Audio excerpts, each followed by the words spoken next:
All right, what are we doing? We're going to Zion. We're going camping in Zion. Not a thing I would expect you to book. Why is that? Because you don't camp.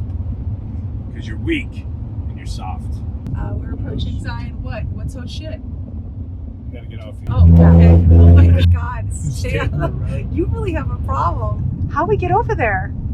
You missed the road. Oh. Where are you making a left? There's no place to make a left. Is this us? Yes, this is us.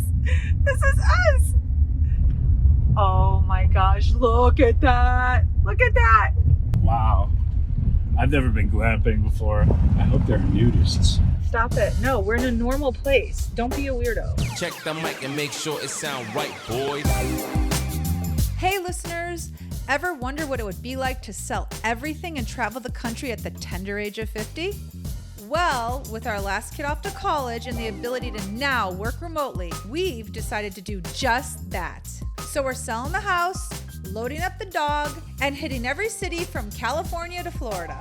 We're scouring the country for a new place to call home and dragging you into every restaurant, Airbnb, and tourist trap we encounter along the way. This is the Skip Town All-Stars. What's up, All-Stars? Thank you for joining us for another episode. This one is Utah Part 2.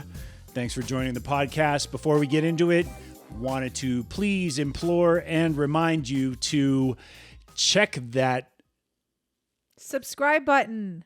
follow button on whatever your podcast app is of your choice. The more subscribers we get, the better we all feel. I'm sure you'll agree. Well, not just that, but if we get more, if you subscribe, which I just found out, if you actually subscribe, then you'll get a notification when our next episode streams. So make sure your notifications are on for your Spotify, and then you'll get a little, a little notification in the morning when the next episode is available to listen to. Provided that you have notifications set on that podcast app. So if you're using Spotify, please hit the follow button and make sure your notifications are active. Same with Apple Podcasts, Stitcher, wherever you find your fine audio content. We are obviously very excited to be among that content. What are you doing with your mic? I'm just fixing it so it's closer to me. I'm leaving all that in. Oh, it's fine because now it's closer to me and it's better. Okay, good. How we doing, Gladys? Fine. Good. This is, as I said, our second episode for our Utah experience. It's the parent version. It's the parent version. In our last episode, Mia gave us her top 5 and bottom 5 about Salt Lake City. This is going to be our turn because we've actually spent a few days here. If you remember, where you left off with us was that Mia had just gotten if you touch that microphone again, I swear to God. I'm touching it. I just need to bring it closer. It's too far away. Just keep move talking. the post. No, I'm everybody's not going to moving the hear post. all that. It's fine. Stop it. Okay. Oh, that's so much better. Now my neck isn't. Now it's going to tip over. If it does, it'll hit my chin. It'll be good. It's fine. It'll be okay. I'll let you know. We're all good. Continue. There's no show flow at this point. Okay. So, when we left off last time, Mia had gotten a flat tire. We had gotten a rather sizable crack in our windshield. And whatever else happened, I don't know. It was a prelude of sorts to what awaited us here in Salt Lake City.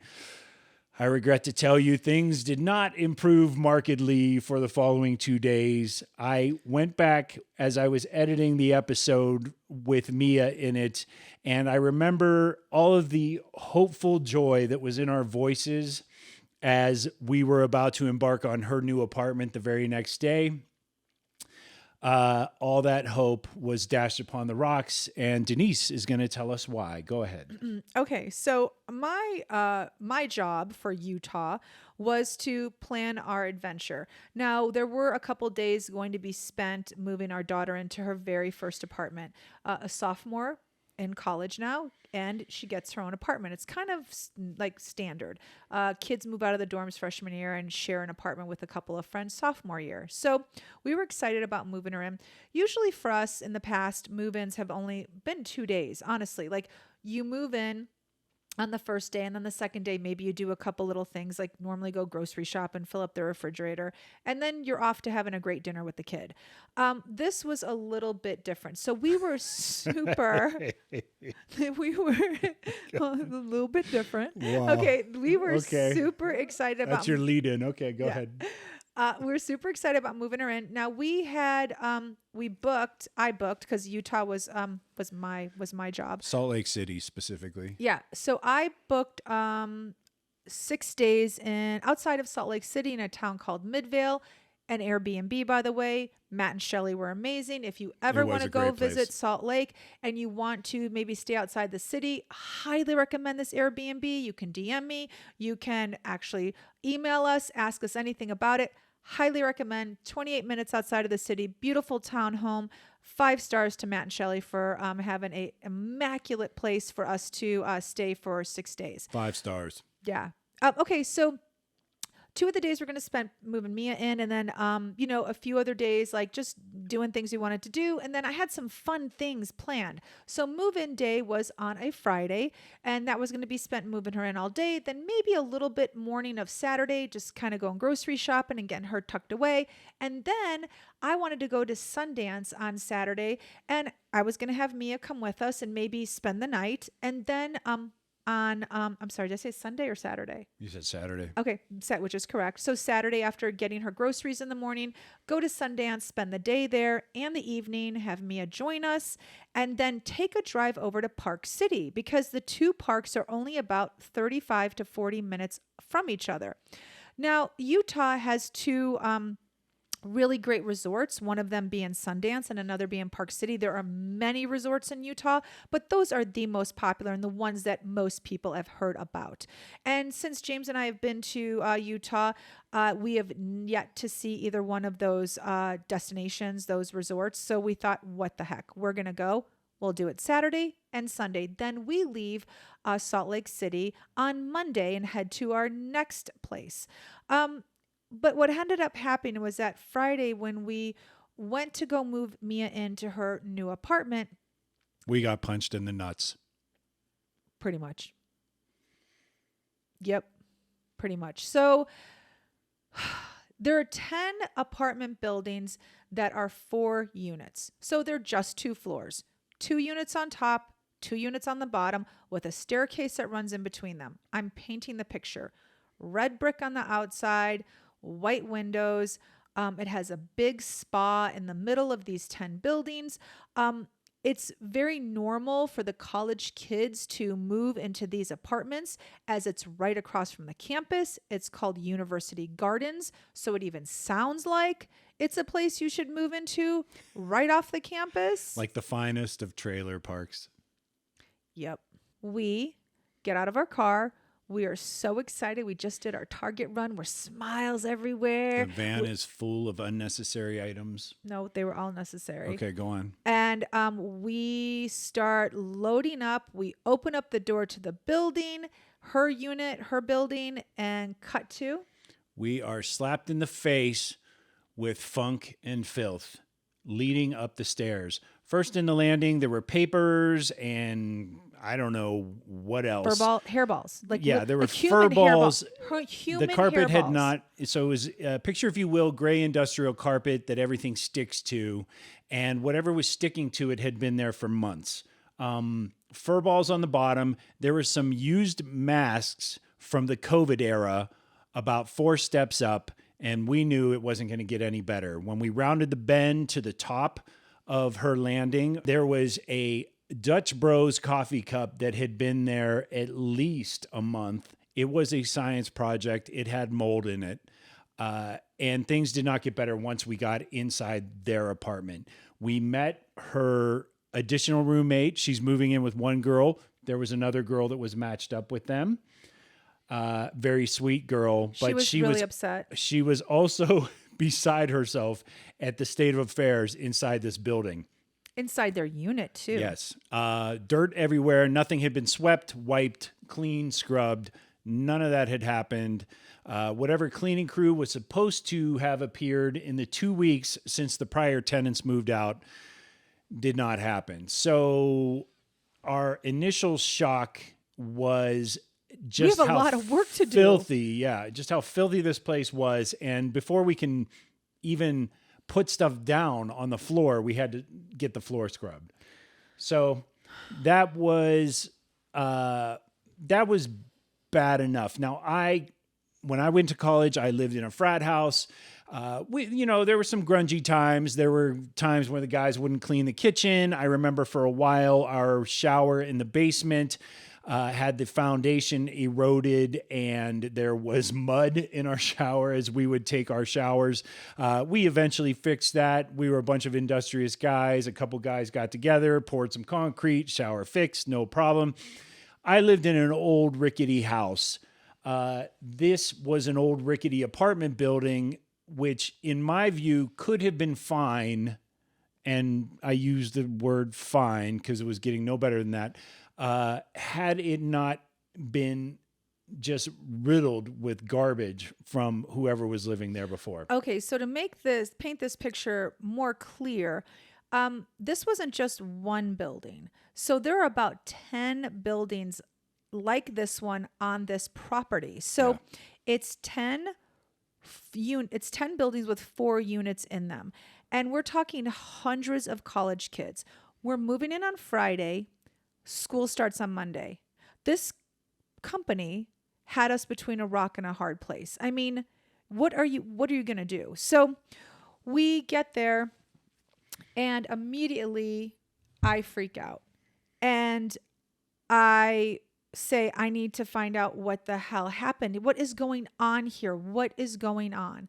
So that is when I went to the leasing office. I knew there was a problem when I went to the leasing manager to complain, and there was a group of 3 college boys in front of me complaining. Well, what were they complaining about, hun? Well, first of all, they were college boys. So when college boys are complaining about filth, you know there's a problem, a real one. And their complaint was that they wanted to know if the person had even moved out of their unit. There was food in the refrigerator, clothes on the floor, and the woman had assured them that this person had moved out on August 5th, which was the move out day for all the leasees prior to the new group of kids moving in August 19th. 14 days later. Yeah. So when these young boys were complaining about their apartment, I knew I wasn't going to get anywhere. I mean, the leasing manager is a young woman, maybe age 32, if I had to guess. She was just saying yes to everybody.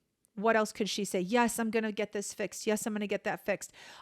Also, the issue with this apartment, and we're familiar with this because we moved our older daughter into her first apartment that was right across from her campus in Idaho. So we know how these work. You move into these apartments that say they're semi-furnished.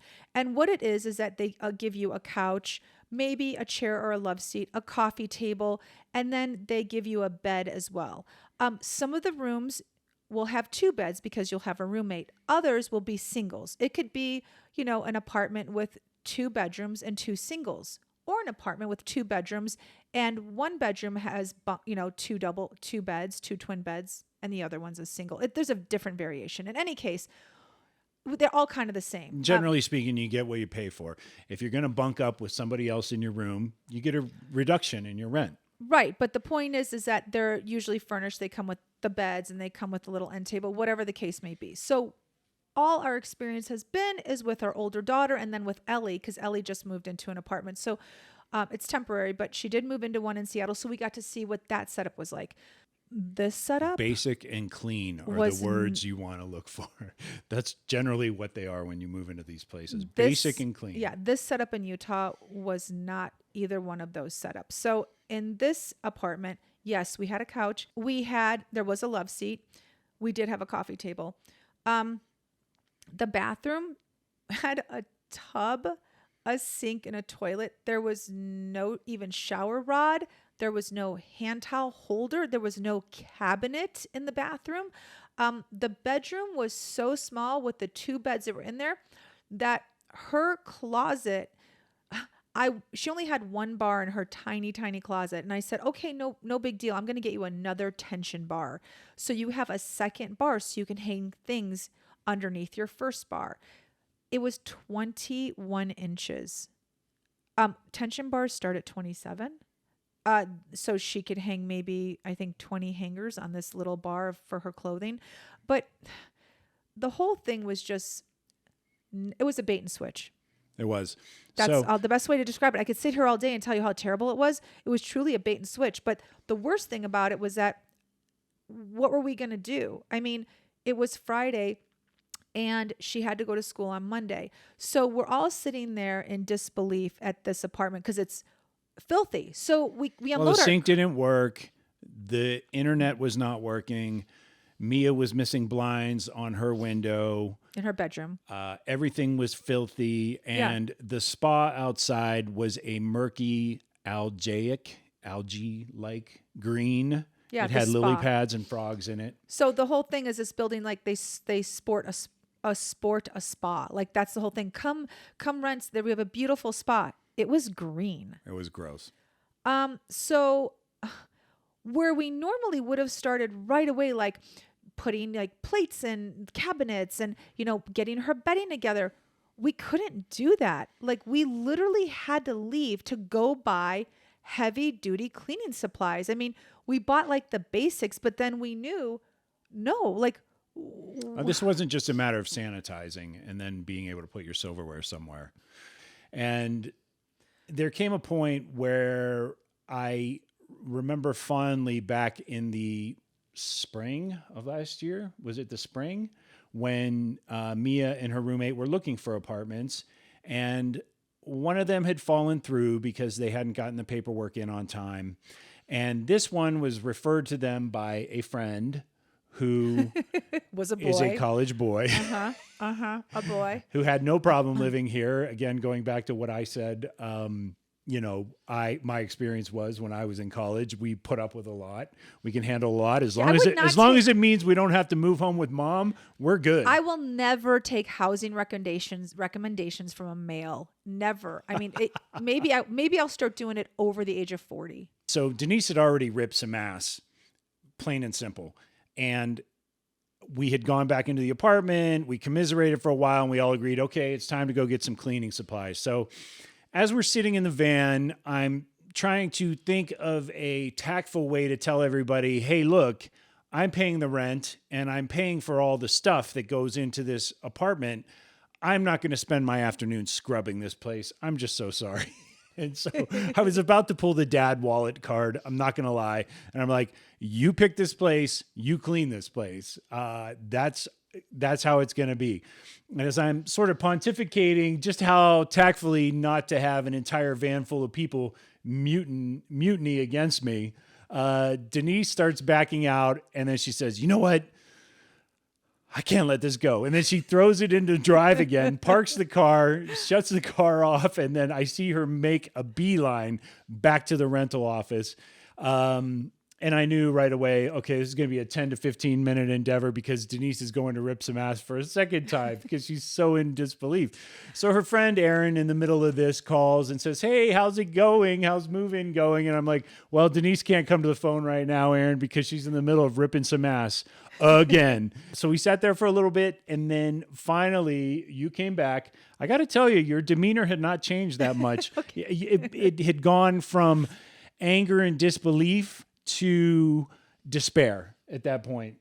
I would say, okay, what are the different stages? Like when you go through something, there's like anger, disbelief, and then there's acceptance. Denial. And then there's acceptance. Denial was like the minute we walked in the door, so we're like, I deny this is actually happening. I think when I came back in the car, it was acceptance. So what had happened, and I have to say, I don't do just a Karen.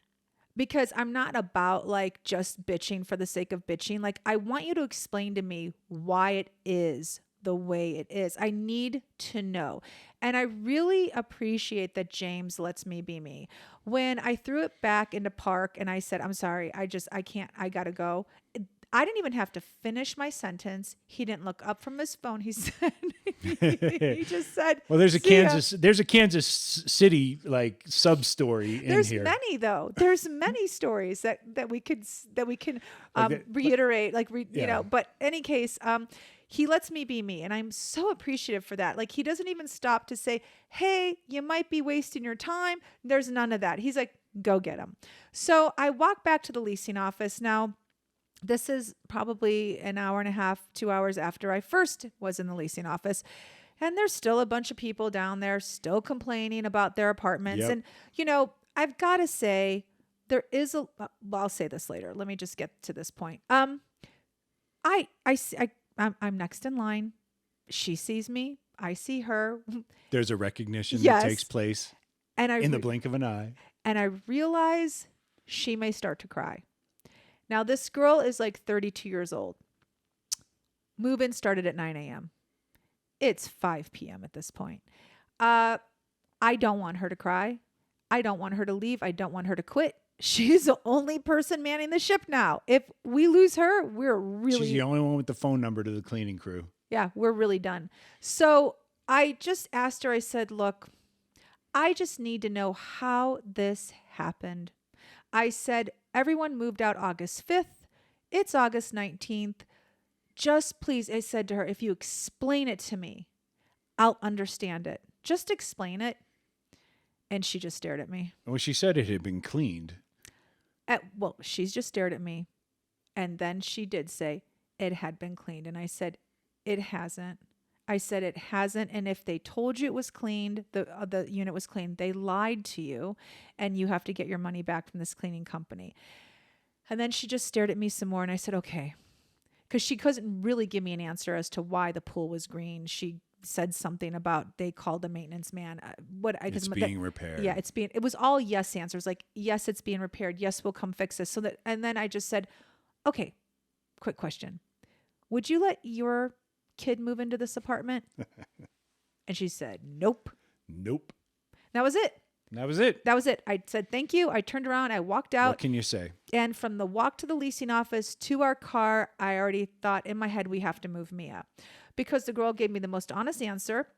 The building was clearly run by slumlords, not the building, the property, because everyone was complaining. And Yeah, it was again, all 10 buildings were beating a line to that door all day long. So the people that ran University Gardens are slumlords, and they had all the parents between a rock and a hard place. But the one thing, if you know anything about me, is that I will not let life have its way with me if I have anything to say about it.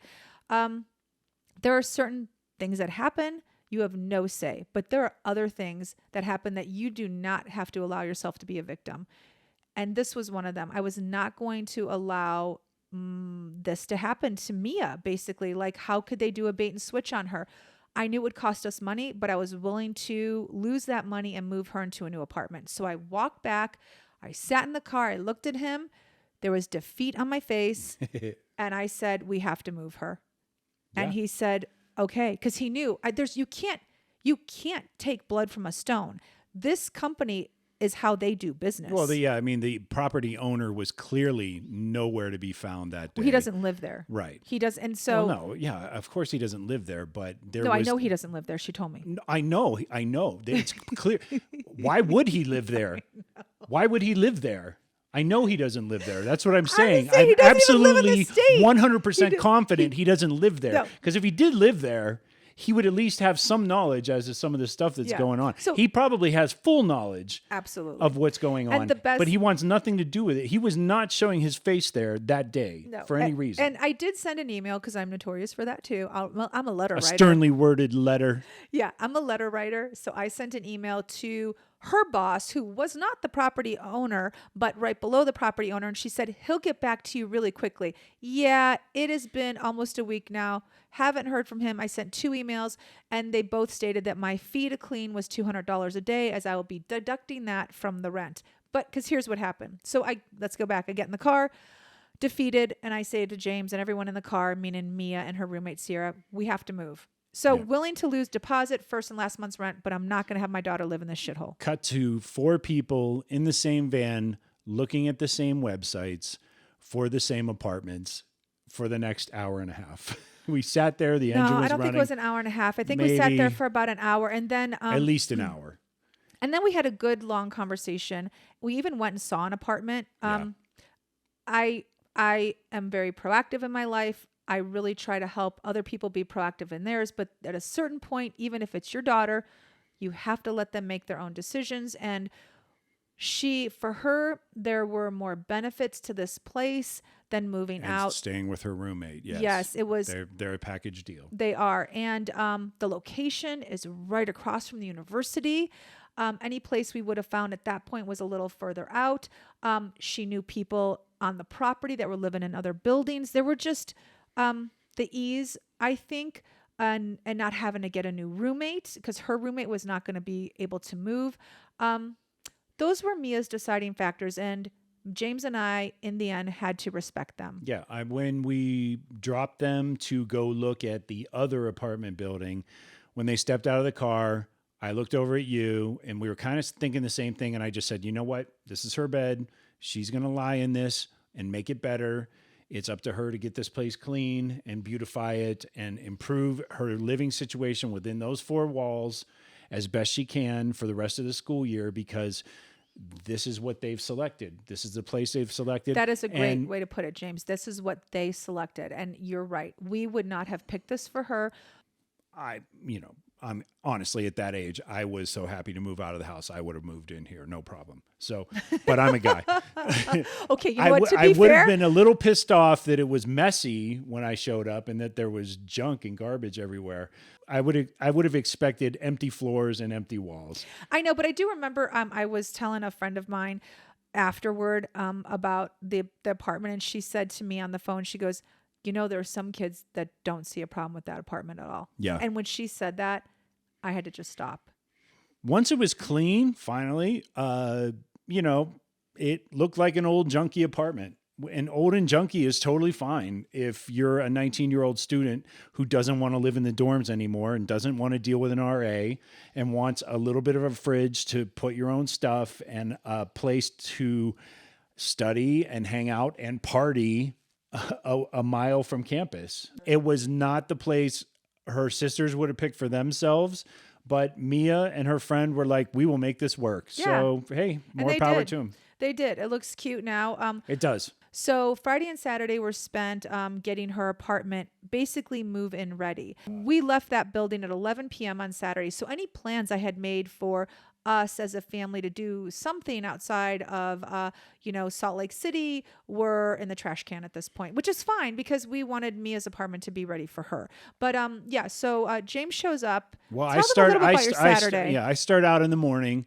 If you remember our last episode, Mia got a flat tire on her way to meet us. She was about 20 minutes away. It was the most anticlimactic hug on the side. Well, it was actually pretty climactic, actually, because there were cars whizzing by at 70 miles an hour. So dangerous. But anyway, so I had to get Mia's tire taken care of. The car might as well get an oil change while we're there. And when I was digging through all of the stuff in the trunk to get the donut out for the AAA guy, wouldn't you know it, I found all those car seat covers that I bought Ellie like 8 months ago to put on this car. So they were not in the bag. They were not on the seats. They were strewn about loosely all throughout the trunk. So I spent time at the car wash. It took forever to get the car seat covers on. I put new windshield wipers on this little Volkswagen beast of good ours. Dad. That's right. He's got new eyelashes. So, let's really talk about what you were doing. You were killing as much time as oh my possible. God. I took the dog to the Humane Society to get her shots. He was killing as much time as possible so he did not have to come back to this apartment on Saturday But and that do a car thing. was ready. Don't let her fool you. That car He's was in. played that this car game is, before. That car is Stop it. C-worthy at this Okay, point. seriously, he's done this shit before where like he'll know that if he wastes times and shows up to a character place, assassination. he'll be like, hey, what do you need me to do? And we're like, well, nothing, it's done. So that's what he was expecting when he showed up on Saturday at 2:00, mind you. 2:30. We had filled a van on Friday night with Target, some whatever home goods place, just bullshit, just stuff, like stuff everywhere. We had filled this van to the gills. We unloaded it. on Friday. But didn't put anything together because it needed to be cleaned. No, there was nothing to put together at that point. It was all like Yeah. rugs and cleaning supplies and whatever the hell else. Not. Yeah, it was because we had seen the apartment and it was a shithole. I know, but like we So- had to go back and get more stuff because Yeah, we realized we like, didn't there need was stuff to. missing. So we didn't did. need to. We But did. anyway, We did. I get to the apartment building on Saturday afternoon around 2 p.m. and Denise says, "Oh, there's some things in the car. Can you bring them up?" I popped the trunk on this van. I swear to God, it's This was filled awesome. to the brim again. And I'm like, what? It's all, I look at it all. It's all stuff that I not only need to put together, but I have no tools to put together. There's a butter So then I have to go to Walmart No, I to could- there put was all like- this shit together. Mia had a little toolkit that we bought her. No, I needed a drill. I had no drill. Like it was insane. I had to go back to Walmart to put the stuff together from Walmart that we didn't even need in the first place. We needed it. I don't even like Walmart. I hate that place, but whatever. So I go over there. I get this stupid bargain basement drill. And the next thing you know, it's 11 p.m. and I finally get all this stuff like constructed. Yeah, so we were pretty exhausted. So the plans I had for Saturday and Sunday, well, Saturday was gone and we were only left with Sunday. So now, as much as, look, the truth is we did as much as we could do for Mia. We could have spent 3 more days there, but she has to do her apartment at some point herself and put her. She got it done, and she sent us a video of her yeah. tour, and it looks And- actually pretty cute. And she did put her final touches on it. So It was they adorable. did make it work in the end, They did. even though it did not look good in the beginning, but they pulled it out of the ashes. And I will post a little video on the before and afters on Yeah. my Instagram. So, which is Skip Town Denise, Skip Town All Stars, and Skip Town James. So you'll be able Well, to please see don't it. put it on my page. I don't Okay, want fine. I won't put it on Thank your you. page. I don't want that. Okay. So anyway, so we're left with Sunday because we're heading out. We're heading out Monday, James and I, to our next destination. And so all we had was Sunday left. So, well, I decided to cram both tourist sites and tourist attractions into our day. We went to both Sundance and Salt Lake City. Park City. Oh, There God. you go again. Park City. She's just so. My God. She's. Do you even know where you are? Don't No. say where you are yet. I know. I'm not going because I'll get it wrong. I know. Anyway, so we went to Park City and Salt Lake City. No. Park City and Sundance. That's where we went. They're only stop. They're only 35 minutes apart, and might as well hit them both. Down season, not very busy, so traffic there was very light. Park City is exactly what you would think. A really adorable main street with nothing but art galleries, boutiques, restaurants. Super expensive leather. Yeah, very expensive. A great knife store where I saw the actor director Peter Berg. Yeah, that's a good sighting. That That's was a great really sighting. good sighting. Super nice guy. So we did Park City. My thought was, let's have breakfast in Park City and then a late lunch or dinner in Sundance. So Park City was great. We were going to go bike riding. I even said to Mia, do you want to go tubing? They have outdoor summer activities, even though they're mostly known for their winter activities. They do have some fun summer activities. No one was really down for tubing. They said maybe that, he and James and Mia were going to go biking, but nobody did. So anyways, I said, okay. Anyway, I was like, let's go to Sundance. We had spent enough time there. Everyone was kind of like, all right, well. Oh, we went to the Olympic Oh my Training God. Center. Yeah. Oh, I forgot all about where that. they held the Salt Lake City Olympics in 2000, the Winter Olympics in 2000. Yes, it's Olympic. It's actually called Olympic Park, and we drove through the Olympic Village, which Yes. was now. Highly recommend. It's super cool. Yeah, it's being actually used as condominiums, so people live in Olympic Village right now. They had lanes called Bobsled Lane. It was really, really cool. We went and saw where they did all the ski jumps and stuff like that. Yeah, the luge. Yeah, it was very cool. So that was just outside of Salt Lake. No, it was Park outside. City. Just let me finish. It was outside of Park City, please.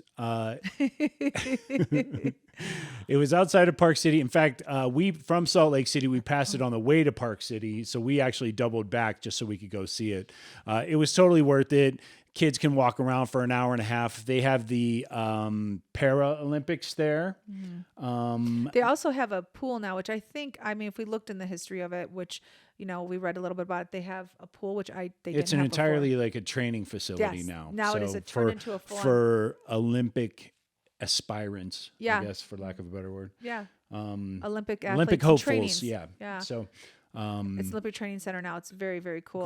great place. I've never personally been to the Olympics. Every city I've ever lived in that ever had the Olympics had them way before I had ever lived there.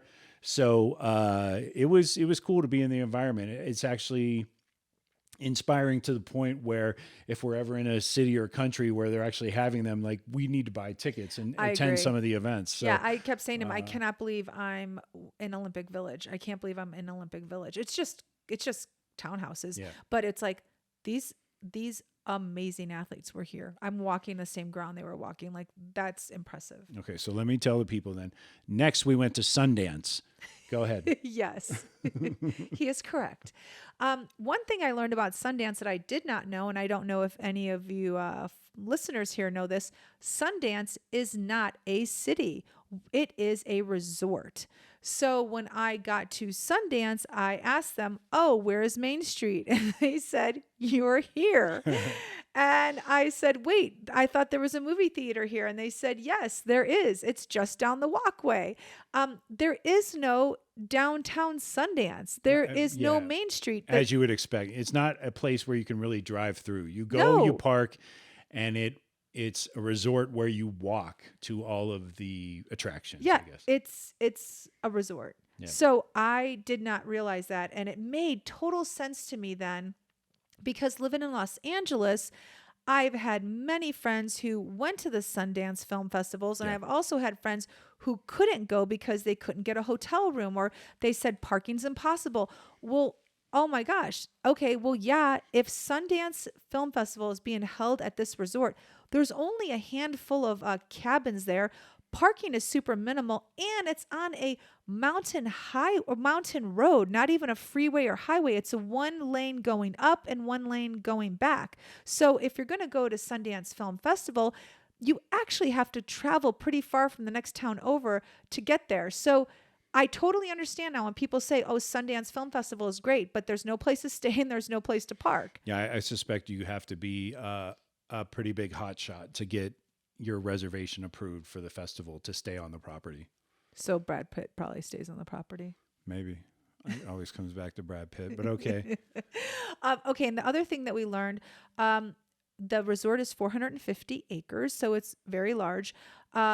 But Robert Redford and a handful of investors, purchased 5,000 acres of the property, so no one could build around And just left them. that part untouched. Yeah. Literally, that's left it untouched, and they want it to stay untouched for as long as possible, long before, long after they leave this earth. So they also, you read a lot about how when they built the resort, they really tried to be as eco-friendly as possible. I mean, sure, there are some habitats that, of course, had to be relocated, but they really tried to be environmentally friendly to the animals that were living there prior to building the resort. Everything is done in a very environmental way. All the food on the resort comes from local farmers. Just very conscious environmentally. Yeah. It was great. It was a great day. Mia and I rode the lift up to the top of the mountain. It was spectacular. It took us all the way up to where you could see eye to eye the other peaks in the surrounding canyons. I imagine it's times 10 in the winter.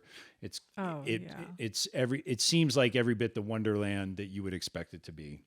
I would say if you could do one of them, Sundance would be my choice. I would agree. Because you really are tucked away. You're secluded. You're on a resort, but the cabins are really tucked away. Park City is a city. It's fun. It's for a young family with kids, Park City is probably maybe a better choice. But if you're looking to go on a honeymoon or just spend like a good long weekend and be cozy with that special person, then I would say Sundance. It was nice you looked at me when you said that. So what ended up happening though is we didn't. But wait, I was going to say something real quick, and that is, unfortunately, the day we were there, we could not get into the screening room just to check that out. They were having a private event there, but the filmmakers' labs and the screening rooms they have there are obviously, part of the allure of the whole Sundance sort of mythos, and you Yeah, could feel that explain while that, you were though. walking around there. Okay, you could feel that, but you're not explaining to people, they don't know what the labs and So what all that if means. you are a young aspiring filmmaker and you go to, or not even necessarily young, but and you want to attempt to get into the filmmaker labs at Sundance, you have to go through a pretty rigorous process. Apply, submit your portfolio, basically your body of work, and if you're fortunate enough to make it into these labs, then you'll find yourself rubbing elbows with, pretty famous directors, actors. They had pictures of Sidney Pollack. yeah. Tim Tim Roth Roth was in one of the photos for the actors lab. But gosh, they had who else was there? I mean, there were so many photos on the walls of actors that have come to sit with up and coming people and giving them their 2 cents on what it takes to make it in Hollywood, what it takes to make an A-list movie. And it's an intensive because you're living there on the property. Like it's a boot camp of sorts. And you really are surrounded by an environment where these people have seen your work, think that you can explode and do even better work in the future. And everything is sort of, everything sort of caters to that effort as you, complete your time there. Yeah, so it is a pretty cool. So it's not just a great place to stay as a non-entertainment person. It's a great place to go if you are looking to become better and hone your creative skill, whatever that may be, whether it's cinematography or directing, writing, producing. They offer that, and they're really big proponents in that. I mean, Robert Redford really does cultivate the arts in so many ways. There's a reason why it's one of the most premier film festivals on planet Earth, and you can feel it kind of while you're there. But you don't need to do any of that. You can simply load up your car. We were there on a Sunday night. A band was setting up. It's true. And there was a little drizzle of rain and everything, and people did not care. They were laying out blankets. They were going to have their Sunday night concert on the lawn right there at the place. Old folks, young folks, families, It's true. you name it. And I was like, damn, this is a good place to see a little, hang out on a Sunday night. And just enjoy some time with friends and family and listen to some music. So we did not stay for that. We were exhausted at that point. So we didn't even stay for food. We were gonna have dinner there. There were late lunch. That was the plan. Breakfast in Park City, late lunch or dinner in Sundance. And we unfortunately didn't do that. We were just kind of tired. And so we ended up leaving Sundance and heading back to our cozy townhome in Midvale. Midvale, yeah, it was a cute little suburb. It's really funny as we've, sort of been going around all these little towns or bigger cities these past several weeks. I'm realizing what an easy lay I am when it comes to these towns. It's like every town I come to, I'm like, oh, I could totally live here. Oh, I could totally do this. And I feel like in so many ways, I'm like, that 20-something person who's just willing to shack up anywhere. And so as long as there's a roof over, I kind of am. I went into, I stuck my head into an open house on Saturday when I was fixing the car.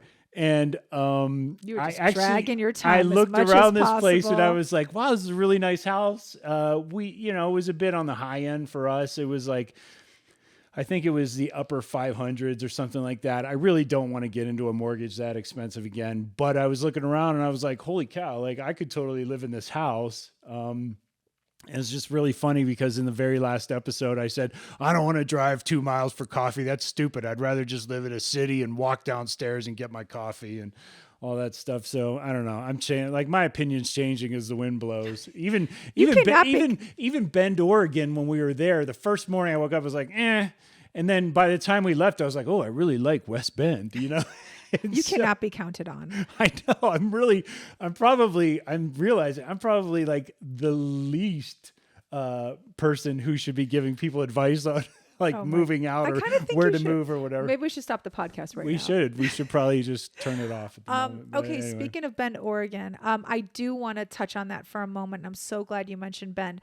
I made a little boo-boo in the last podcast. I had mentioned how the closest airport to Bend was 3 hours, which was Portland, I said PDX, yeah. Portland. That actually is not correct. My friend Not David called to correct me, and he said Redmond Airport is only 17 minutes from Bend. So now that explains really the allure, because it is quite easy to get to. 20 minutes, yeah. Yeah, it's still out for us because the prices are just too high. But I did want to make that correction. And then one other thing I want to talk about real quick before we I just get want to on. mention that David dropped some facts on your ass. He did. All right. I'm here to say David. that. Okay. David with the Snopes. Go ahead. Yes. And so also the one thing I do want to mention as before we start on the next destination of inside Utah. You got it right. I did get it right. It was inside Utah. It You're was good. inside Utah. Okay. So, if you're listening to this and you live east of the Mississippi, you're really not going to understand this. So I'm going to explain it to you. But if you live west of the Mississippi, you're going to know exactly what I'm talking about. West Side. Go ahead. People hate Californians. They do. They hate us. Here's why. We're We're obnoxious. That could be it. We But can be. that is not just the one. That could be one. There are many. But let me just there tell are you, obnoxious people there's one big reason why people west of the Mississippi dislike Californians so much, and you'll hear people say, California, go home. It is because we will come into your town and we will scoop up your homes at a premium, and it will make your neighbors and your brothers and your sisters very angry, because now a home that really is only worth $250. $250,000. I'm so sorry, $250,000. Your neighbor knew that there were some Californians interested in that home, so they raised the cost of that home to $300,000, knowing They're going to get it. because people who come from California have some change in their pocket. They appreciate a nice home when they see it. And to them, $300,000 is not a lot, even if it's $50,000 over asking. And they will scoop that house up. So what happens when Californians come into your town and start scooping up houses at a higher price? Your sister, who's always lived in an apartment, born and raised in that town, can no longer buy a home that's reasonably priced, because Californians have now enlarged, raised the price on that housing market. So people tend to get mad at us. But I had this conversation with David when he corrected me on my Redmond issue. And we talked about it. And you know what I can't understand? And David brought this up as well. Why are people getting mad at Californians? Why aren't they getting mad at their neighbor that raised the price to $50,000? Or why aren't they getting mad at like Larry down the street who just raised his house $75,000 because he knew he could get it? Why are they getting mad at the people that purchased it?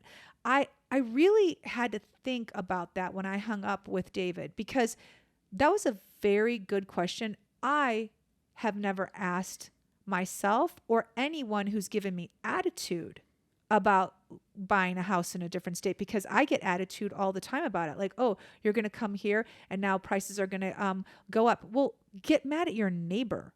Why are you mad at me? Well, I think politically speaking, I think it's just naturally assumed that when people from California move in, you get those quote unquote California values that you hear about on Fox News or whatever, like all day, every day, that is just sort of drummed into people's heads and makes them frankly fearful, because that's all they're marketing in is fear.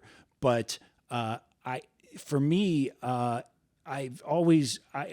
hit it from a different angle when I feel like people are sort of accusing Californians of that, because if you take a good solid look at Meridian, Idaho, like it's half of Orange County living there now. Agreed. And they're all conservative. Like so many of those people are conservative. Many of them are evangelical. It's like, it's like, well, they're like-minded people who just moved in with you. So but they raised your rent. They raised your. They did, and it goes back to what you were prices. saying. But I personally have felt before. It's like it's sort of a handful of things where it's like, oh, everybody's just trained to hate California, but it does go back to capitalism as you're talking about. And the bottom line is, if Larry wants to sell his house for $325,000 when everybody else in the city is trying to sell theirs for $280, or somebody's sister has saved up 20% to make that $280 price, now all of a sudden Larry wants to up the price to $325,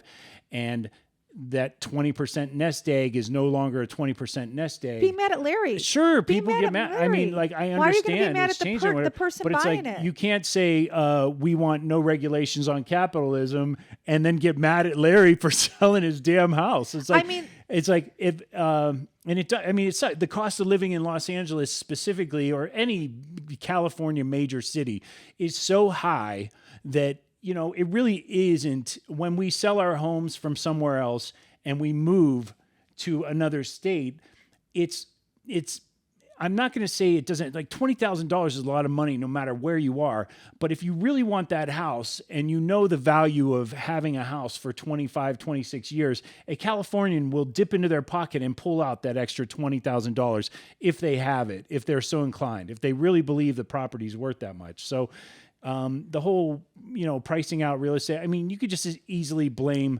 Airbnbs on the cost, on the rising cost of housing. You could just as easily blame Zillow.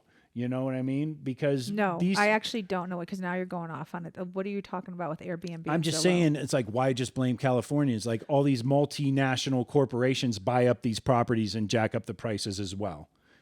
Facts. But, okay, that is true, but it's easy to point the picture at Susan and John that just moved in next door from you know, Irvine. Oh, of course. Okay, Yeah. but here's the thing too, that I want to talk about. No one talks about when you sell your house, like Grandpa's selling his house. Sure as shit, you want Grandpa to get the highest dollar amount for his house. Grandpa's worked his entire life. Right. So why? Who? I don't want to begrudge Grandpa. So nobody talks about that. They're mad at people that are bringing in the extra cash to pay a little more to get the house they want, but they're not mad at their neighbor who just sold it to them, and they're not mad at Grandpa who's making a killing off of them. Yeah, well, I mean, you know, it's also the outsiders are coming into the town, and until you really get to know them, what's this all about? And there's just an initial defense thrown up against, you know, specifically Change. Californians. I mean, They'll take our money. Okay, stop complaining. Don't take our money and don't complain. Yeah. But if you take our money. Well, yeah. I mean, like, look at Boise State as an example. Like, so many California kids go there. 80%. That campus 80%. has exploded and revenue, thrived, tourism. And the surrounding community has also thrived as a result of all the whoever they are is from other states coming in. But it's mostly California. It is. California has put Boise on the map. Let's be honest. California's put Meridian on the map. People know what Coeur d'Alene is now because of so many Californians, and they want to bitch and they want to moan, but they'll take our money. So it's like, I don't want to hear it. I don't want, when you start talking stupid like that, that's just dumb talk. Like, you just sound so uneducated to me. It's like, do economics. If you're taking our money, keep your mouth shut. I don't want to hear it. I'm so sick of hearing it. I don't know. I give money to a lot of people. They do not keep their mouths shut. Oh, none of my children keep their mouths shut when I think it's a pipe dream. Anyway, so I had to fix the Ben thing, and then it went on to the California, because that really just irks me. Be mad at Larry. Don't be mad at me because I just scooped up the house next door. Larry, you bastard. Okay, so cut to now. We are on Sunday evening. We are back at our Airbnb. We're leaving on Monday morning for a secret destination. Yes. I have decided to treat James. Utah was supposed to be a really fun adventure. It ended up being a little bit more work than anticipated. So I really went hard on the last few days of our stay in Utah. Where did we go and what did we do? Well, we got in the car early and we headed south toward Zion. And you did tell me we were going to Zion, but you didn't really let on until we were practically almost there, kind of sort of where we were going, or I guessed it, I should say. But we went to a place called Under Canvas. So as we were driving to Under Canvas. What is it? Well, I'm getting to that. Let me finish. As we were driving to Under Canvas, I was disgruntled, to say the least. He had an ugly look on his face like the entire ride. I have not had a good weekend. I I had skipped a workout that morning, just a lot of things going on, and I felt behind on the show. I felt like I had missed the better parts of Salt Lake City. And, I was sour. I was salty. So I was quiet, though. I wanted to take it out on you, but I couldn't because you hadn't done anything wrong except all that stuff you bought at Walmart. But I was quiet in the car the whole way there. As we're approaching, I said to her, she said, I just want to let you know we're going to this place. It's going to be great. Things will be better, whatever. I didn't say what it was. And she didn't say what it was. And as we were approaching, I was like, Zion is, when you think Zion, you think not only national parks, but you think campsites. We were not in an RV. So I knew we weren't going to an RV park. And I figured, with the success we had with the dog at Airbnbs, that we probably weren't going to a hotel because why muck that up? And so as we were approaching, I said, are we going glamping? And you said, we are. And so cut to, me thinking in my head about all those times I poo-pooed glamping. I've worked on tons of reality shows where they take pseudo superstars or ex-stars glamping and they expect them to fight and get drunk and argue all night and all that other stuff. So I was like, okay, but I'm more of like my secret desire is to hike in, camp somewhere for 5 days, like really rough it and do all that. But as we were approaching, I kept seeing like the canyons and I was like, oh, it's really pretty over there, what have you. And then we finally are close to where we're going. And I just see all dotted along the landscape, the terrain of the mountains and everything, all these little like tents, but they weren't Coleman 8-person pop-up tents. Oh, no. They were like canvas. They sort of reminded me of shelters that you see in like the bougie parts of Thailand or wherever, And so I'm like looking, and then I see Africa. There's this whole like desert oasis lodge in the middle of it. And by the time we were like turning into the driveway, I'd gotten kind of the scope of everything, and I was in with both feet. I was like, I don't give a shit who teases me about glamping. I don't care. I need to be pampered. So it was incredible. It was it actually really was beyond incredible. I cannot recommend Under Canvas enough. I searched glamping. I knew I was never going to do camping, and that'll be something we talk about in a minute. But and not to mention, I just needed James to like really have an enjoyable experience. For me, the big selling part of Under Canvas wasn't just the amenities. You have your own private bath. You have running water. When I say bath, I mean bathroom. You have a toilet and a shower. But they have a kitchen there. And that was very important. I did not want to have to leave and go get food or have to make food. Yeah, because the town was like 30 minutes away. Yes. And every place I had looked at, they said you could bring your own food. That was not at all interesting to me. Not something I wanted to do. And this place had a full kitchen where they had a menu for breakfast and dinners and snacks. Yeah. And it was just beautiful. Whoever started this company, whoever hires these kids that work there, and I call them kids because they're all in their 20s, you've done a top-notch job. Staff was amazing, yeah. The staff was so knowledgeable, friendly. Just the food was delicious. It was beyond my expectation. Yeah, the stuff coming out of the kitchen, a lot of times you go to one of those places and you can feel how they're skimping on the menu, and I didn't really feel that at all. It was the food was really good, prepared really well, and then you have the tent itself. So when you pull up to your tent, now not every tent has a shower and a toilet. The one I rented for us for the few days we were there, purchased for us, did. But their community bathrooms that had showers were immaculate. I mean, just immaculate. I can't say it enough. I went there many different times of the day to use the bathroom, and everything was spotless at all times. They weren't skimpy on anything. They gave you ample shampoo and conditioners and body washes.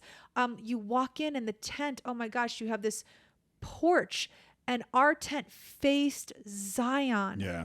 It was great. The porch faced Zion. You open up the tent, and I will have this all on my Instagram for everyone to see as we walked in. King size bed, comfortable, beautiful bedding, cute furniture in there, end Yeah. tables. I mean, I don't know. How did you feel? Uh, it was great. I mean, walking up there, the first thing you do when you get up on the porch is turn around and see your view. But then when you unzip the tent, they had the king size bed in there. I love the touches because it was, even though, it wasn't like roughing it, everything still was pretty basic and rustic, but everything was constructed in a way where you were like, okay, like this is the perfect type of camping that you and I could both agree on, right? Yes. There was a chain you pull for the shower, which felt old school and manly. And I don't know, we settled in right away. We had 2 amazing nights there. The wind through the canyon at night would ruffle the tent. It's actually very loud. There was some precipitation at night here and there. They give you earplugs. You didn't care. I slept like a baby. Yeah, they gave you earplugs because they said it gets very windy at night. It woke me up several times, but I never put the earplugs in. For me, why would I put earplugs in? You're outside. That's the beauty of it. You want to hear it. And the second night it rained, but not as much as I had hoped. I really wanted it to downpour because I wanted to smell the rain and hear it on the tent. And it was just little sprinkles, but it was. But we met some people around the campfire, a young couple from Orange County who had just gotten engaged. We met some older ladies from Florida. They were super nice. I think they were there with their daughter.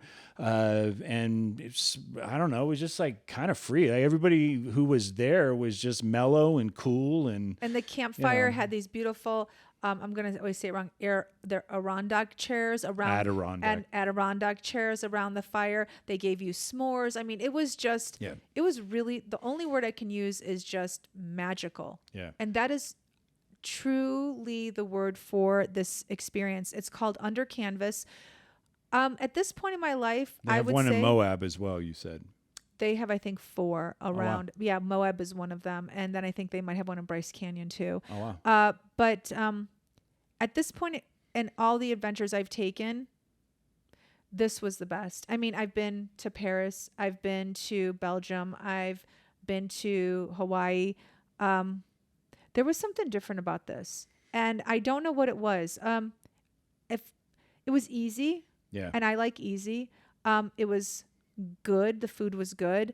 The beauty of it, the staff. Yeah, it was just like the air out there was just different. I mean, I loved it. I mean, if somebody said to me, do you want to go to Paris right now or would you go to Under Canvas?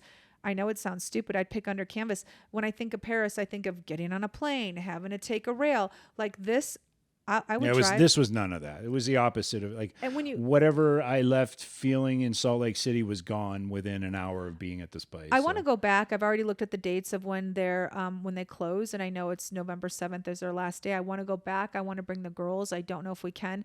I've been camping twice before, and both experiences were pretty terrible, and I will never go camping again. So what are you talking about? We had so much fun. I did something called dry camping, and I didn't know what that was until somebody had to explain it to me. Here's the thing. Growing up in the city, I never went camping. So when I thought of camping, I honestly thought of like going in the forest, having a well to get water. Yeah, you pump the pump. And and then water. like if you have to poo-poo if you have to do your business in the field or in the grass or whatever, you do it. There might be an outhouse. But both times I went camping was to this place that had dry camping, which is disgusting. And it's brutal. like it's unfortunate. I just wish that that had never been my first experience, because as nice as everybody was, our friends, and they helped us with our tent and this and that, I would never in a million years go back. And this changed everything for me. This isn't true camping. I don't think I've had a true glamping is not true camping. I don't personally think I've ever had a real camping experience, because I know dry camping isn't real camping from what people tell me, and glamping obviously isn't real camping. But I really loved the glamping. Well, I loved it too, and I never really thought I'd be I thought it'd be fun, and it was obviously something, like I just think a guy would. You do don't with like his wife. it because it's called glamping. Like, you got to get over that. That's we just need a stupid. better name. I think the branding is off. Yeah. I think it's stupid that men can't say it because it's called glamping. Well, What do you want to call it? I don't care if you think it's stupid. It's fine. But you would like it if it was called something else. That makes no sense to me. I mean, That's just I don't dumb. know. I have to think about what the name Just would be. say you liked it. I like hotel camping. Oh, ho camping. Ho camping? Is that what you want to call Yes. it? Hoping? What would Absolutely. you call it? Anyway, the Humping? next morning we got up after a glorious first night there, and we went to we took the doggy to doggy daycare, which was great. Oh, okay. So yeah, so here's what happened. So I had planned on hiking what's called the Narrows in Zion. So James did not know anything that I had planned. But what I had never even researched Zion, to be specific. And I never even I knew that the arches were in Bryce Canyon and stuff, but I never. So I thought to myself, what can we do that is like easy for beginners, because we're not hikers. So we certainly are active people, but we've never gone to a national forest and done hiking. So what can we do? Well, I know the Narrows is really, really beautiful, and I know that you go at your own pace. Unfortunately, I found out the night before we left the Narrows were closed because of the monsoon and the girl that went missing. Yeah. So I scrambled. We heard this, right? There were like 7 people that climbed the barrier after they put it up. We just found that out. Yeah. And one of them did not make it out. Yeah. They climbed the barrier that the park had put up With not the flash to flood enter warnings, the right. Narrows, and this group entered the Narrows, and unfortunately one girl did not make it out. Yes. They found her body in Virgin River, which is miles and miles away. It washed Yeah. up. So all of that to say, when we got to Under Canvas, I was scrambling because the Narrows had closed. The Narrows is everything that you've ever seen on the internet. You have a hiking stick, a walking stick. You have to have certain hiking shoes. You should. It's beautiful. It's literally a river that cuts through 2 canyons, 2 mountains. I mean, if I look it up, I'll have the right terminology. Yeah, for I mean, it. it's a river that's in the bottom of a canyon. It's in a valley. Insane. So, and so on and the sides of you is literally just rock going straight up to the sky. It seems like an occasional waterfall, all that. it's which beautiful. Is really pretty. So what happened was that I got to Under Canvas and said, what do I do? And they said, well, let's figure out, there's plenty of hikes around Under Canvas, but I wanted to go into Zion. They said there's plenty of places you can go and walk around. And there are. Absolutely. But then we woke up. So I thought, okay, I'm not going to stress about it. We just got here. When we wake up on Tuesday morning, we will then decide where we're going to go. And we woke up Tuesday morning. Lo and behold, the Narrows were open. Yes. So we got to go. Oh, is that my turn? So No, I was just. Okay. And so We got to go to the Narrows. yeah, we got to go to the Narrows. We did The do. water was still cloudy a little bit, but we did the hike in. But there were we a did ton do of the people. touristy thing. And I can't say, I'm going to take that back. I said it was a touristy thing. It's actually the smart thing. We met 2 kids at the Under Canvas who are legit hikers, and they said it is very important that you get the walking stick, and you should probably rent the gear too. And I had heard from other people, boots. yeah, you should rent the gear. I'm very happy we did the walking stick for sure, because when you are crossing that river and there are certain parts where it is quite fast and you cannot see your feet because the water is so muddy, you don't know where you're stepping. And that walking stick gives you a good indication as to where you're going to be hitting. How low are you going to go? 2 feet deeper, or are you going to hit like a foot higher? Yeah.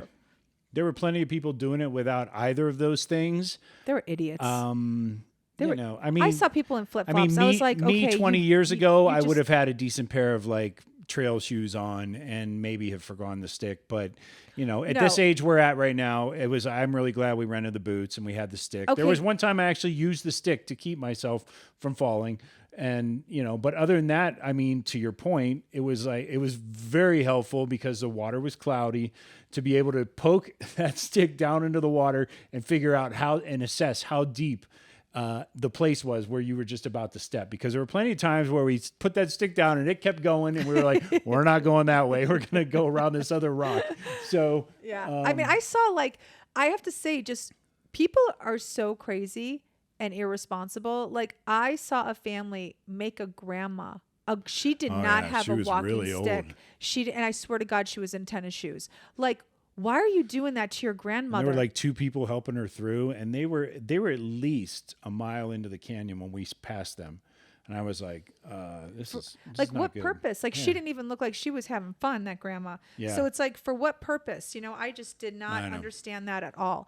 But it was amazing. I got a lot of shots. We got a lot of video, and it was pretty fantastic. we went- were there for 3.5 hours. We went pretty far in, but Yeah, I mean, at we one didn't point, do the whole thing. I was actually like, I had my broken toe, and I was still. Oh yeah, I was gonna say, I was very impressed. You did that thing on 9 toes. So Thank you. nice work. I was actually impressed when, you know, because you know, you can go forever. The hike is I think 10 miles, and I think it's 10 miles. I looked on the map. I know it's 6 hours one way. I think it's 10 miles if I'm correct. You know, you can go as far as you want, but you have to remember, you have to turn around and come back. Yeah. So, you know, you're having a jolly old time getting there, but then you have to remember, you have to turn around. So if you've been out for 2 hours, you're taking 2 hours to come back. So at one point we did decide, like, okay, we've been an hour and a half in, let's like turn around now, because it's going to be a 3-hour hike for us. I was pretty impressed when like a group of young men stopped us and asked us, like, as we were heading back, like, how much further they should go. And I looked at them like, you're young. You could go the whole way. Why are you asking us? They turned around. They did. They turned around, I think, shortly where They beat we us did. back, actually. They did. But yeah, it was a beautiful hike, very easy to do. It was what everyone told us. You go at your own pace, and you go as far or as short as you want. So it was great. So we spent 4 hours roughly in Zion, because it took about 3 hours for the hike, and then, you know, a half hour to get back to the shuttle, and you know, all that. And then went home and relaxed that night. The next morning was our last morning there. We checked out. We did.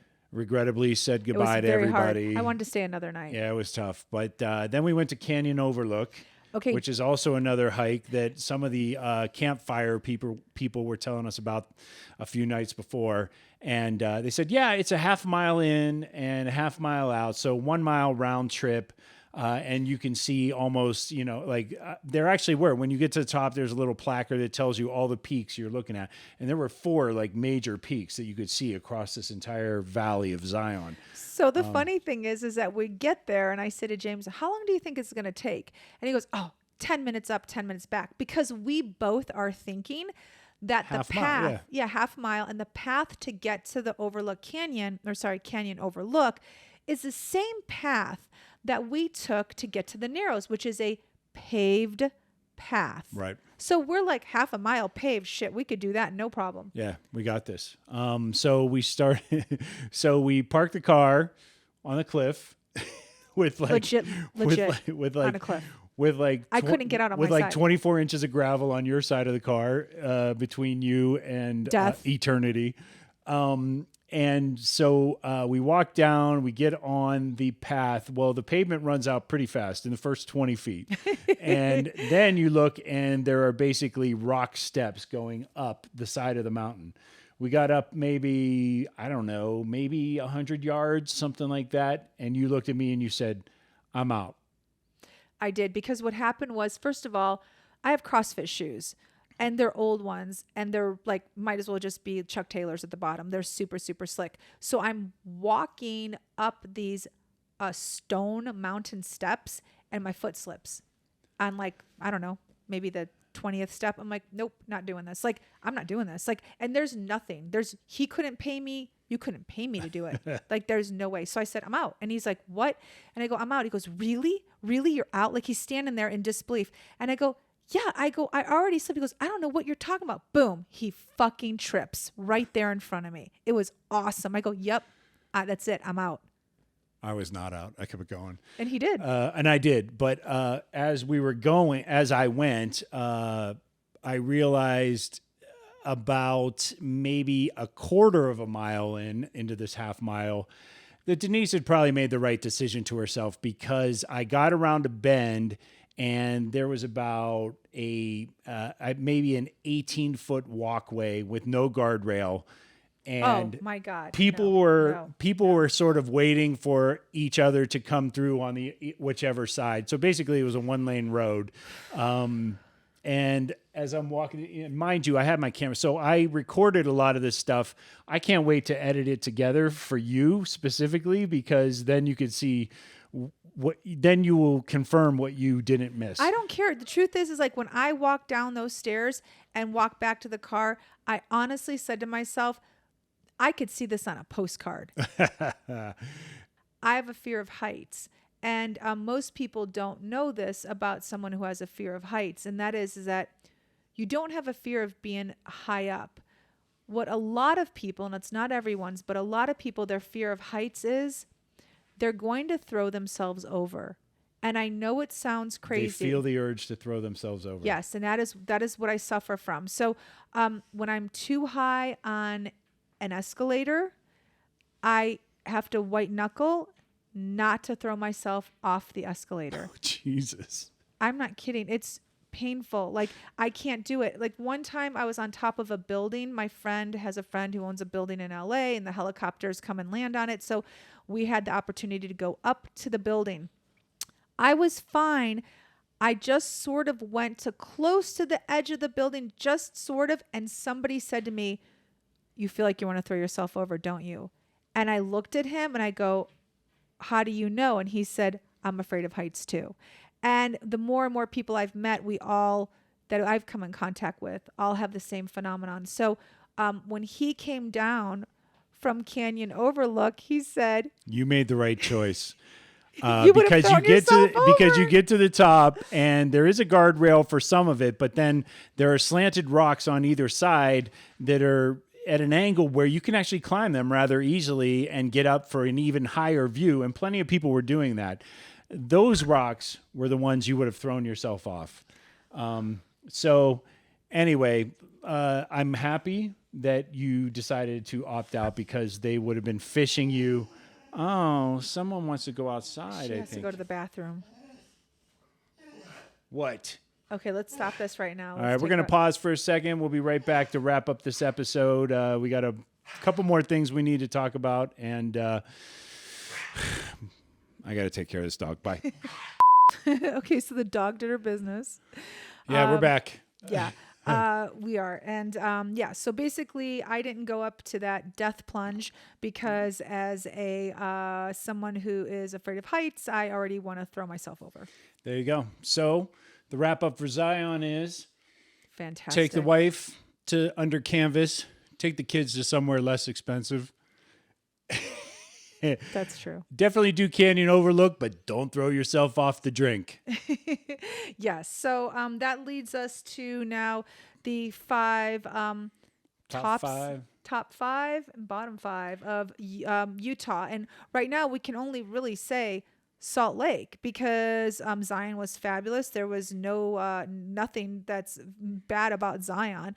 And we haven't been to Ogden. We haven't been to... I have.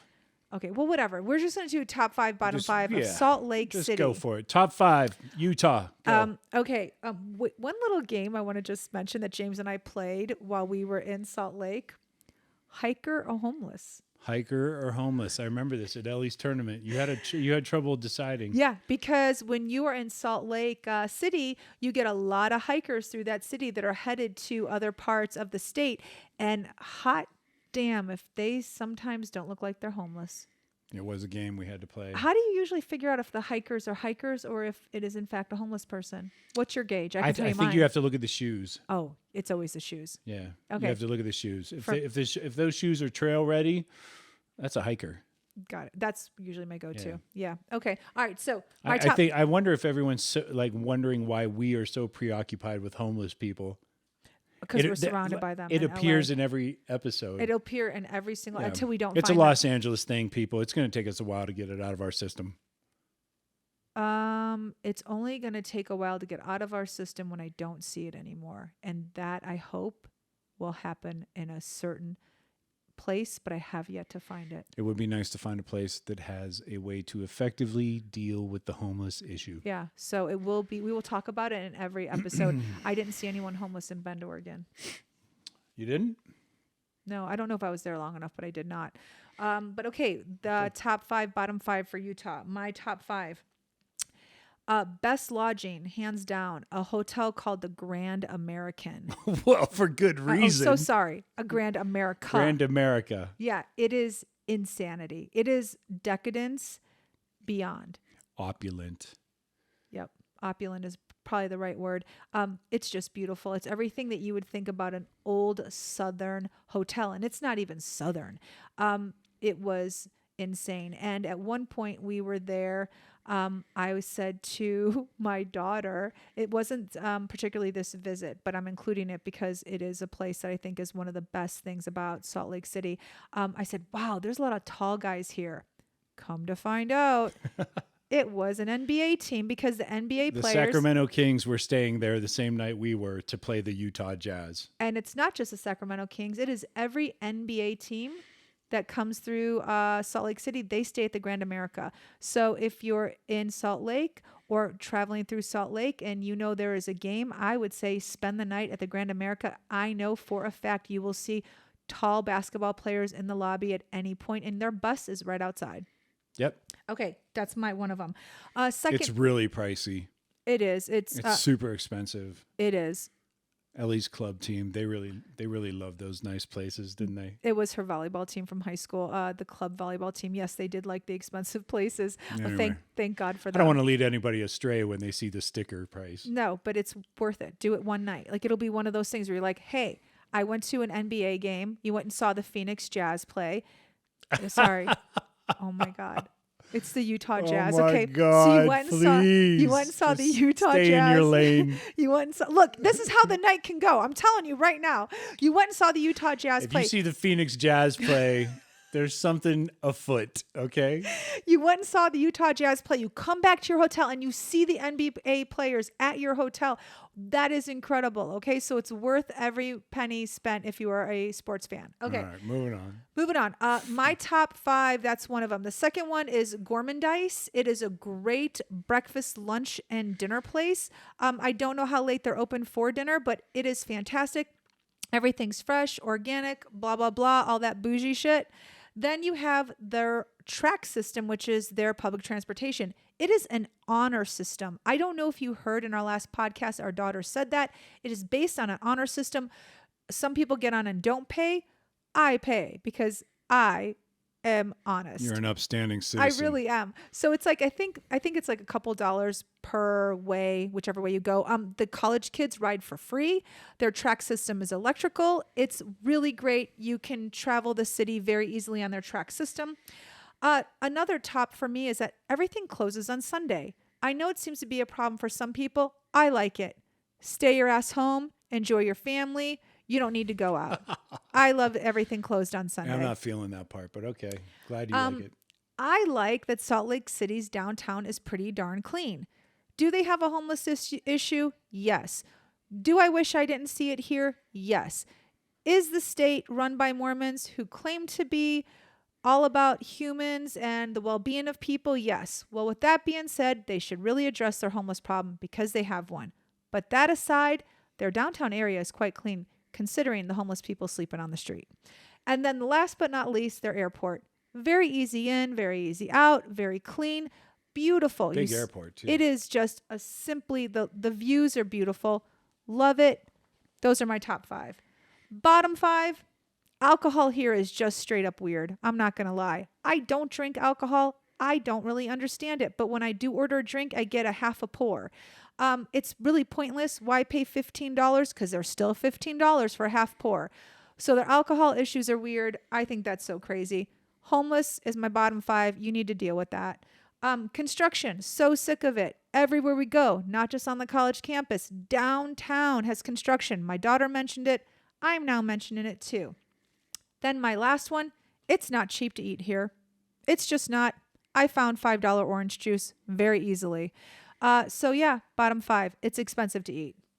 Oh, and you know what? I think that was just 4. Yeah, that was just 4. So really, that's kind of a lot to say about a city when you can't even come up with 5. So my bottom 4. Not bad. Your turn. What's up? My turn. Okay, I'm like so not prepared for this because Because you we fooled did not around. have we did not You have a fool good around. run. We did not have a good run this time. I do fool around, but I didn't fool around this time. I like my top 5, since you mowed over my top 5 before you went on to yours. I like Park Cafe. Park Cafe is a great place around Liberty Park in Salt Lake City where you can get hotcakes and omelets and all kinds of great coffee and good breakfast items. It's a favorite for Mia and I almost every time, except this time, we usually go. She also likes a place called Hub and Spoke. I've been there with her. I still give the nod to Park Cafe. I will say for number 2, Mexican food. You would not expect me to say Mexican food is great in some other city outside of LA. However, it actually is here. My favorite spot, there are 2 actually. We had tacos at a good place. What's the name of that place again? Taqueria 27 or something like that. That's it. Taqueria 27 is good. However, there's a better dinner place called Chile Tepin, which is thebomb.com. It's among the best Mexican food I've had outside of Los Angeles. Moving ahead, there is a... Is this all going to be food stuff? Come That's on. kind of okay. So You not even say anything about like the Jazz Center, whatever that place is. Vivint Arena is great. Tell them how cheap the seats are. Like, you're not even talking about that. I know, I wasn't prepared. So before I go to Vivint Arena, one of my favorite places that I actually did discover this time around is Big Mountain Barbell. They are in Midvale, Utah. They're out in the burbs. It is a system where if you're an out-of-towner and you're also in I think it's the southern suburbs is where we were staying, you can basically sign up for a drop-in with them. It is totally seamless. You can do it all on your phone. There's no signing agreements or anything like that. Well, maybe there is a waiver of some sort that you have to sign, but you can use Venmo. You can forward the money, and the next thing you know, they send you a code to enter the gym. It's open 24/7. It is a big version of a barbell gym. They do have cardio gear and stuff like that there if you want it. But if you really just want to go like bench press, deadlift, do your fly squats, all that other stuff, whatever you want to do there. Fly squats. I don't even know if that's a thing, but I think you made that up. I did. I was doing fly squats while I was there, and I was looking Was your pretty fly good. open while you were doing No, that was this morning on my way to the restroom. To Hey, take the guess dog. what? Guess what? What? Phoenix Suns. Phoenix Jazz. I know, but it's I really know. the Yeah, Phoenix it's really Suns. Phoenix It Suns. just came to me. Anyway, I do like Vivint Arena. I was able to take 6 college children to Vivint Arena for the same price it cost me to take my buddy to a single Lakers game at Staples/Crypto Arena. But it's a great place to see the Jets. You weren't even there. What do I you know, mean the but best I'm just place? saying the best part is How do that you know it's- the best Hold place? on. You weren't even No, there. Best part. It's Okay. in the middle of the city, and you can take the tracks there. It's Okay, so you're right. easy. You can take the tracks there. It's super easy. We elected to not take the tracks there that night, which was really stupid. But we thought because it was raining, we would just go down and park so we wouldn't have to stand on the platform and wait for the tracks. When we got there, we ended up parking and standing in line for the meter to get to, and so we no. still ended up standing in the rain, which was totally stupid. But anyway, that's good. I don't know what my 5th one really is. The University of Utah. It's a fantastic university, and I'll tell you why. If you have an out-of-state kid who wants to go to the University of Utah, unlike almost every other state in the nation, the state of Utah will allow your child to establish residency on day 1 when they arrive to move into University of Utah, which means a calendar year from when your kid arrives for fall semester, they could be getting the in-state tuition at the University of Utah the fall semester of their sophomore year. I know not of any other state that allows this to happen. Mia was accepted to University of Illinois Champaign. She was accepted to Michigan State, Penn State, a bunch of other schools, big state schools, blah, blah, blah. None of them would allow her to establish residency while she was a full-time student. It's huge. You go from spending $30K or whatever that outrageous astronomical number is for your out-of-state student the first year, but suddenly when they're allowed to have residency and get the in-state tuition, you're talking 10, 12, 14 tops, $1,000 a year for the remaining 3 years. You're still graduating your kid for under $80,000. This state and this school specifically have really thought out what's best for the students in terms of being riddled with student debt after they graduate. And I love the University of Utah for that. All that to say, Mia got a scholarship and we didn't need the residency anyway. So, Mia, proud of you for the scholarship, and you'll work on the apartment thing next year. Going back to the things I dislike about Utah, Mia's landlord.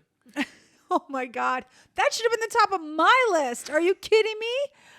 Mia's landlord is definitely at the top of my list. I mean, That's such a good one. I don't know how you could allow kids and their families to show up. And University Gardens, boo fucking who. Ooh, wow. Yeah, okay. I'm going to write a scathing Google review. A scathing Google review. Not that it matters. They don't even care. The other thing I don't like about Utah, and I don't know if there's much I can do. We all have to collectively do something about this, but Salt Lake is drying up at a very rapid pace. Climate change is very real here, and the minerals and elements that are in Salt Lake are dangerous for the air quality here. Arsenic. Yes. No, I read a whole article about it. If once it dries up, this town is going to be suffering with arsenic. Yeah, everybody's going to be walking exposure. around with gas masks on. Mm-hmm. Yeah, for sure.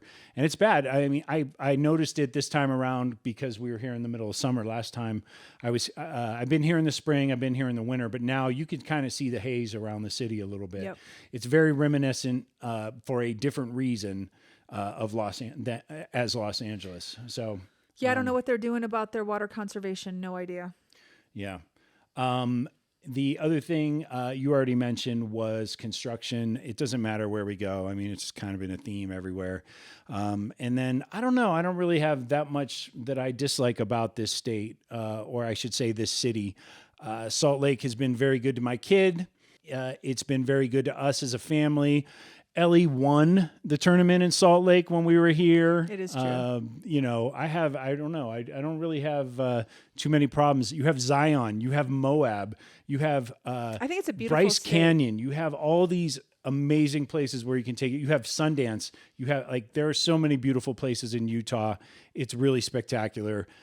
This is on my list. I'm going to forego my numbers 4 and 5. I don't even care. I love Salt Lake City. Yeah, it's on my list. I mean, we would just have to narrow down what city we can afford, but it's definitely on I can my actually list. give 2 more likes. I like the 9th and 9th area. If you're going to stay at an Airbnb, it's a great place to stay, a great little neighborhood. You got walkable cafes, coffee, restaurants, shops, you name it. If you're going to come visit your student or potentially look at the campus for your student, it's a great place. Even if you don't have a kid in the race, doesn't matter. The 9th and 9th area is fantastic. And the other thing I'll say is there is a place, if you really want to treat somebody, namely your college kid, there is a cookie place called Chip Cookie here. It is so great. There's one here and there's one in Boise. Hands down, the best cookies I've had. Ever. Ever. Yeah, I'd say Chewy, pretty much in thick, every city. Gooey, ever. It's the best. It blows crumble out of the water. It blows insomnia out of the water. Chip is the best. Yeah, crumble sucks. Anyway, so those are my top 7 and my bottom 3. Top 7 and bottom 3. It's pretty good. Yeah. I mean, I love me some Salt Lake City. So anyway, I don't know. That wraps it up, huh? Yeah, I think we've done enough for one day. We've gone on pretty long. You guys wanted us to talk about things and not be afraid to stretch it out. You got your money's worth today. Thank you for listening. More to come next week when we go to... Are you going to tell the people or no? Sedona. And then Santa Fe. Anyway, thanks for listening. Again, please remember to subscribe / follow, whatever you do. Set those notifications. And as always, we appreciate all the comments you leave us on Facebook, on Instagram, we got some TikTok coming up soon. If you like us on Facebook and you follow us on Facebook and you don't mind sharing what you like about us, we'd so appreciate it. We've gotten a few followers and listeners who've actually shared us on their Facebook. And then what do you know? their friends have started listening. So Yeah. We actually interviewed one. I interviewed one the other day. It's going to be up in a future episode. Yeah. So if you Bert want to, Stewart from Covington, Kentucky is going to be on the program. so if you don't mind sharing us on your Facebook, gosh, we'd really appreciate it. I mean, maybe we have something to offer that one of your friends or family members would be interested in, or maybe you just like to listen to us talk. Yeah. Or maybe you want to listen to us talk so you know what not to do. Exactly. Anyway, thanks again. We appreciate all of you. We will see you next time. Tell them. Empty nest, full tank. You almost forgot. I That's just got it backwards, maybe. See? I almost got it backwards. I almost said empty tank, full nest. See you guys. Check the mic and make sure it sound right, boys.